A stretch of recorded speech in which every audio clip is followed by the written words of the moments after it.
Hi, I'm Satori Shakur, and here's what's coming up on One Detroit Arts and Culture.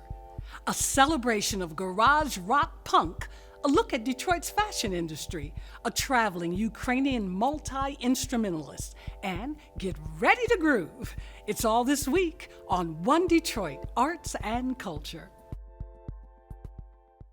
From Delta faucets to Behr paint, Masco Corporation is proud to deliver products that enhance the way consumers all over the world experience and enjoy their living spaces. Masco, serving Michigan communities since 1929.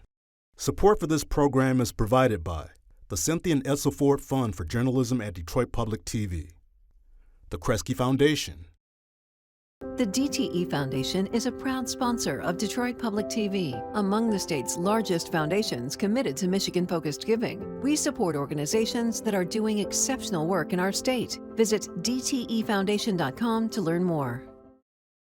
Nissan Foundation, and viewers like you.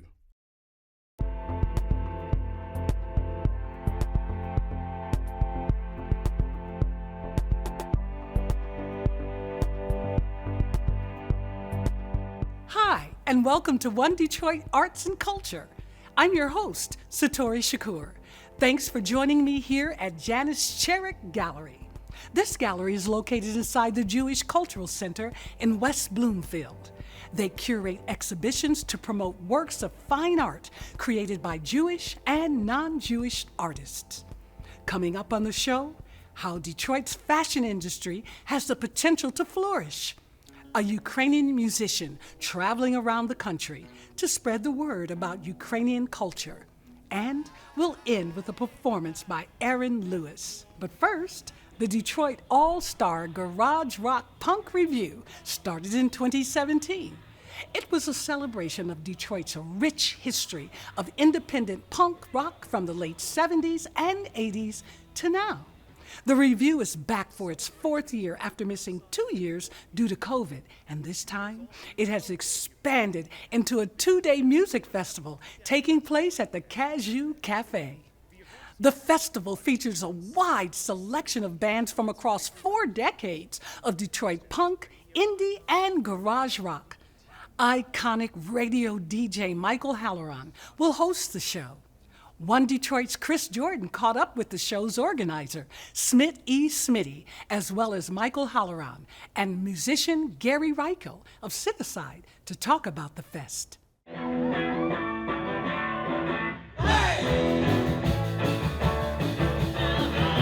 The Detroit All-Star Garage Rock Punk Revue, a celebration of the underground side of Detroit music. After 2 years off due to COVID, the event is back and bigger than ever as a weekend festival at the Cadieux Cafe. The event is organized by musician Smith E. Smitty of Detroit's Figures on a Beach and will be hosted by radio icon and former WDET Radios in Motion host Michael Halloran. There is no music scene that even comes close to what the Detroit music scene is. It's like, and I've been around the world and visited every city. Detroit, without any question, is the #1 music scene on the planet. Everybody else is fighting for second place. I am so lucky and fortunate to have been raised in Detroit during that, late 50s, all through the 60s, 70s, 80s. The Detroit scene was like off the charts. Detroit was always on the map because of its music scene, but the Detroit bands that were existing at the time were completely radically different, I think, than what was happening in Cleveland with the Dead Boys and Chicago. Detroit has kind of a brand on it. It can be raw, hard, compelling rock and roll, over the top sometimes. And that punk rock scene then was surely all of that, but it was even more. I was listening to an interview that Berry Gordy gave when he was talking about why Motown songs sounded the way they did. And it's because when he was working in the factories, there was something about the stamping, the big machines that were doing all this work that had a rhythm that got stuck in his head, which basically became that whole boxer beat, 4 on the floor, pat, pat, pat, pat, pat, pat. Richie, our drummer in the Plugs, worked at Gear and Axle. So as the drummer and hearing, kong, kong, kong, you have this rhythmic thing. So when you form a band, you're going to have a thing that is in your life that basically drives your soul. And with Richie, it was that factory type thing. And I don't want to say it's industrial, but it was really just hard hitting. Industry, blue collar, hard working. It's that kind of energy. And I don't know, just sort of the rock and roll ethic. The MC5 and the Stooges, anywhere but Michigan, and they're not happening. And that's in essence why Radios in Motion was born. A lot of these bands from back in the day, I tried to play on the radio as much as possible. They were the people that were making Detroit cool and different. It was a point of pride with me that Detroit had not stopped when Motown moved. It is this underground music history that will be celebrated on August 19th and 20th on the outdoor stage at the Cadieux Cafe, with a lineup of bands spanning 4 decades of Detroit punk, rock, and indie music. The first one really was a celebration. I didn't really have anything in mind other than getting a bunch of old school friends of mine from back in the punk days, late 70s, 80s. And the moment we decided we were going to do a second one, it was kind of like, okay, well, we did the one where we had mostly the old guard. Now I really want to go after some of the new and young bands that are happening in the Detroit music scene. You kind of realize that thread that started in the early scene, Mutants, Cold Cock, RUR, Cinecide, were kind of like the beginning of a thread to me that we were able to attach ourselves on and then slowly move down. And then other bands came along, Vertical Pillows, but that thread just keeps going. Sometimes it gets super thin. Sometimes it gets fattened up. There's always, somebody stepping up and going, hey, I've got something to say too. And I think Smitty, and I know myself, we're the mind that it's like, yeah, let's hear what you have to say. Yes, yes, yes. More, more, more. There's a total, hold on to your seat, a total of 21 bands. It is eclectic. I mean, you've got folky influence like Audra Kubad, or you have on the other end the amino acids, which is kind of like this kind of compelling punk surf band. You've got the 3D Invisibles, and then flipping over, you've got Nikki Corvette. It's not an all-star show if it doesn't have Cinecide. And of course, everyone knows Mary Cobra from the Detroit Cobras. And with the passing of Rachel Nagy, it was kind of like, oh, geez, Mary, people love you. They want to see you perform. What are you doing? And then she told me about her band, Gigi.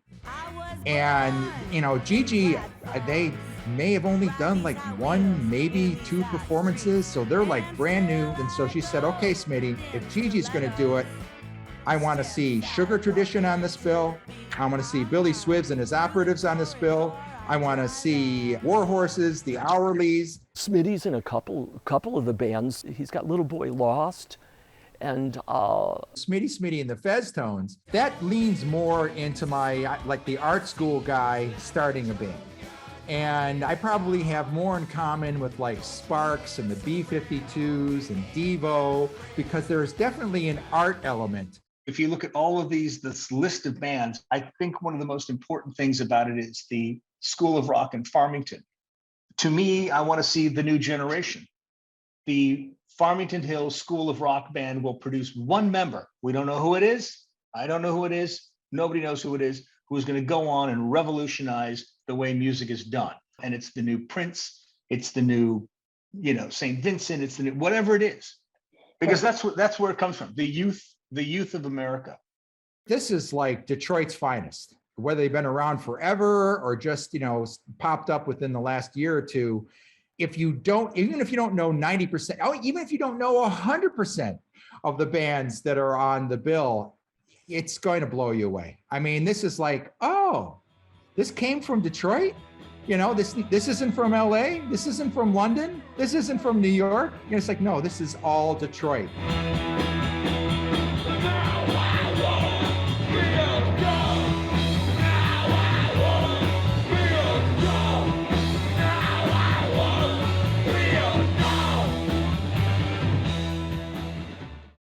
The Detroit All-Star Garage Rock Punk Revue is being held this Friday and Saturday, August 19th and 20th at Cadieux Cafe. Next up, when we think of fashion hubs in the world, New York, Milan, and LA are all cities that come to mind. But what about our city? Detroit has the makings of being a top player in the fashion industry. One Detroit's Will Glover sat down with Detroit-based fashion label Deviate to discuss how Detroit can become a major focus in design.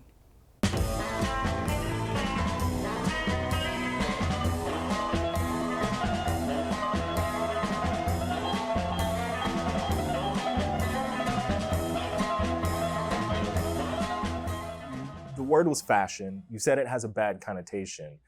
Why is that? What frustrates you about it? And what is being missed when people, have that perspective on it? Yeah, I think in some settings it has a negative connotation where there isn't a level of seriousness that comes with the industry. It's a giant industry, and design, there's so many different avenues. There's manufacturing, product design, retail, there's the creative direction that goes into it. I mean, there's just so many opportunities. It's a giant industry.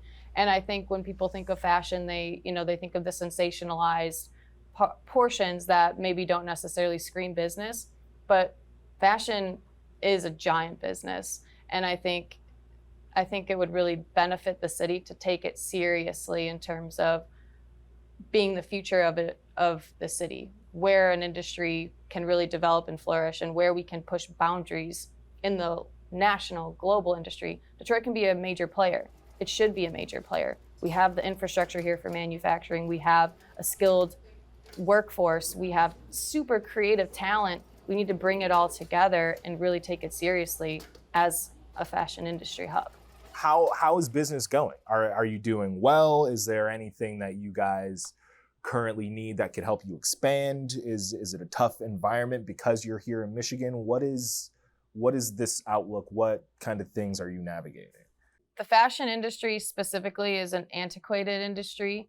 There's a lot of notorious characteristics in terms of exclusivity, and not really being an industry that the majority of the population can participate in, whether it's unaffordable prices or gatekeepers or whatever it may be. It's an industry that is not easy to participate in.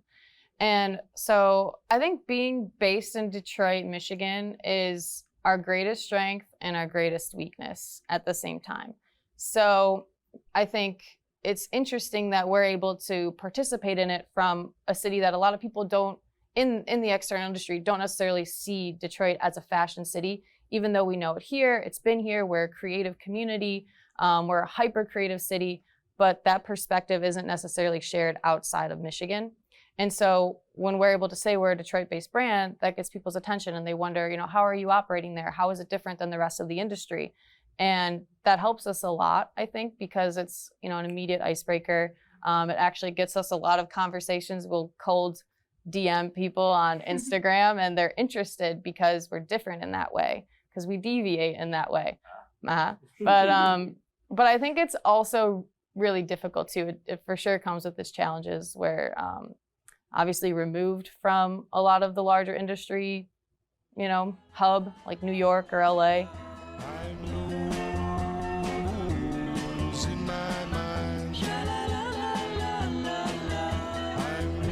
What about New York, Los Angeles makes these places able to be a fashion hub that we don't have here? I think that just the way that the mindset is of you leave Detroit and you go to New York to build your business. That's kind of what people think already is oh, I can get educated here, or I'll go to school in New York, but I'm going to stay there after and build my network there and then one day come back and have a family here.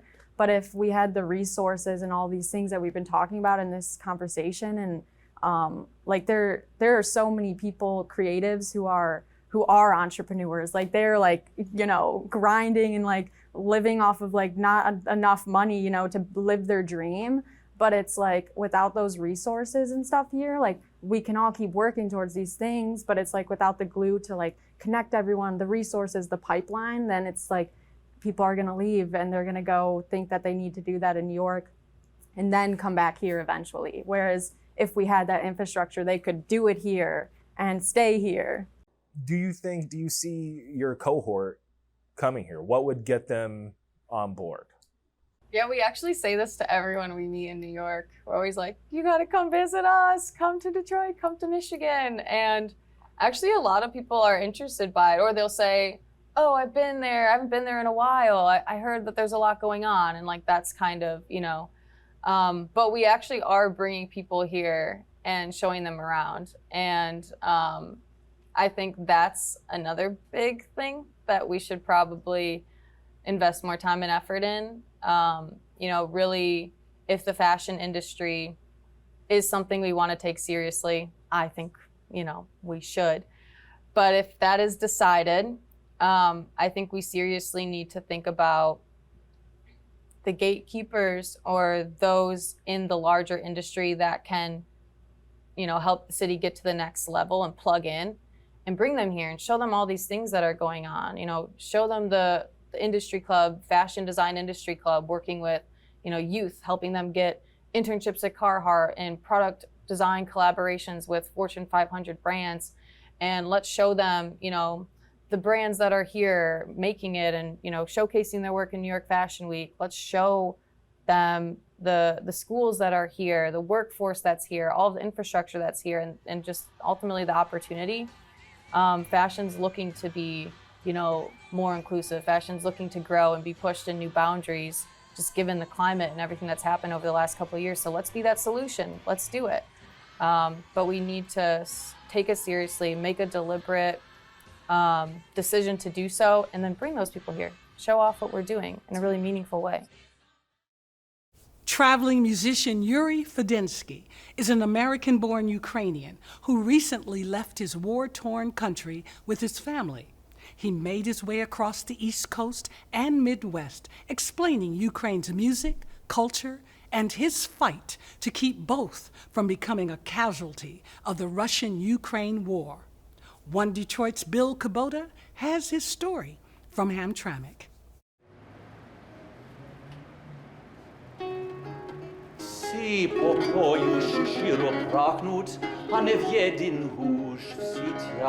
Yuri Fedinsky on tour, a Ukrainian storyteller here from the battlefront. Back in June, his one-man show came to the Buksui bookstore in Hamtramck.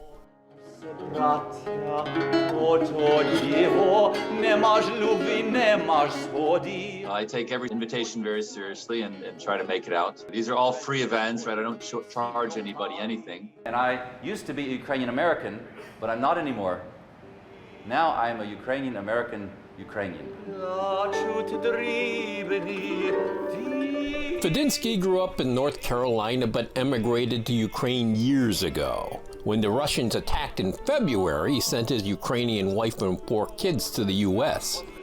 But he stayed as bombs fell, carrying on with an old tradition as a Kobzar, a modern-day version, traveling and singing with his custom-stringed instruments, giving moral support to fellow Ukrainians. And I'm doing what the Kobzars did, basically playing a specific repertoire, which was created to keep Ukraine Ukrainian, right? To save our nation, our nationality, which represents our values, who we are on a musical level, on an emotional level, basically a deal in cultural diplomacy, right? Of a wandering musician who can go everywhere. Early this summer, Fedinsky came in to join his family, then began his American Kobzar tour. I'm basically talking about my experience during the war, what I do during the war as a musician, reviving the lost Kobzar tradition, playing national instruments, the Kobzar, Bandura, and Torban. Seeing the positive results of practicing this tradition, which was destroyed in 1933 by Stalin, basically, to make Ukraine a slave nation. Fedinsky builds these instruments himself. He says they're easier to make than to play. The bandura, he likens that to what we know as a zither. Because the bandura is the instrument that you don't have to depress anything. You don't have to fret. The kobzas, you do.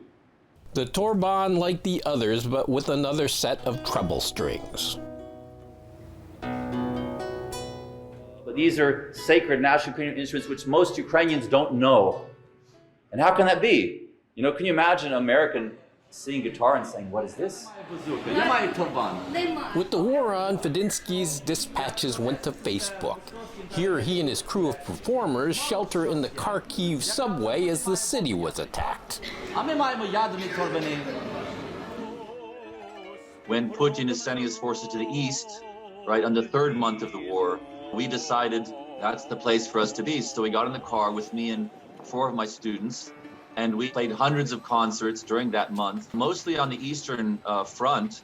This is the cities of Kharkiv, Dnipro, Zaporizhia, Odessa, but also all points in Ukraine. As the Blues Brothers would say, it's a mission from God. They went with me, you know, where I told them, if you don't want to go, I understand. You know, you might get killed.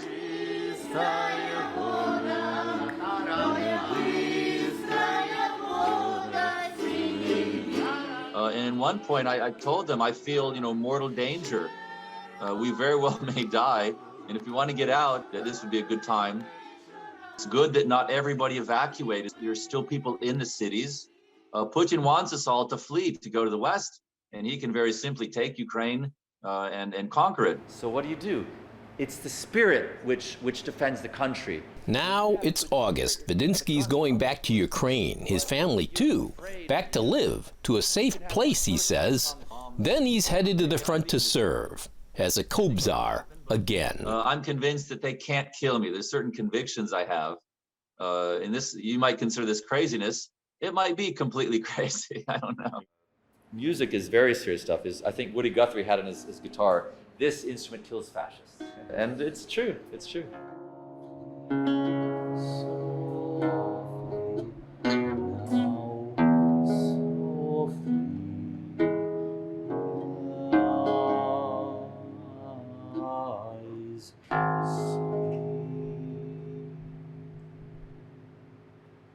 Вечный память, eternal memory. Glory to the heroes, Slava Ukraine and the Kazakh. For more information on all of our arts and culture stories, go to our website at onedetroitpbs.org. Thank you for joining me, and thank you to Janice Chiric Gallery for having us. The shows here change every couple of months, so be sure to check their website and head to the gallery to experience the works of art. That's going to do it for tonight, and I'm going to leave you with a performance by Aaron Lewis from Detroit Performs Live from Marygrove. Enjoy, and I'll see you next Monday. Ooh. Da da da da da da da da da da. I wrote this song for you, girl. I hope you like it. It goes like this. You know you're wasting all my time with your wordplay on my mind. Instead of being out talk, I think you should pack up and walk. You know I'm tired of your games. You think you have control of my brain. I give you my best advice. You don't wanna pick this fight. No, no, no, no, no, no, no, no, no, no, no, no, no, no. You think I want your love, but you're nobody I can trust. So I'm warning you, just go, go, get out of my life now. I think you had your fun, but now it's time to run. Don't make me see it twice. Stop wasting my time, yeah. Stop wasting my time. Now you want me to be nice, too bad you didn't get it right. I don't want you in my life. I don't want you in my life. Yeah, I put up with you for too long. So I bid you farewell with this song. You did your doing about your initiative, and now I wound up hurt.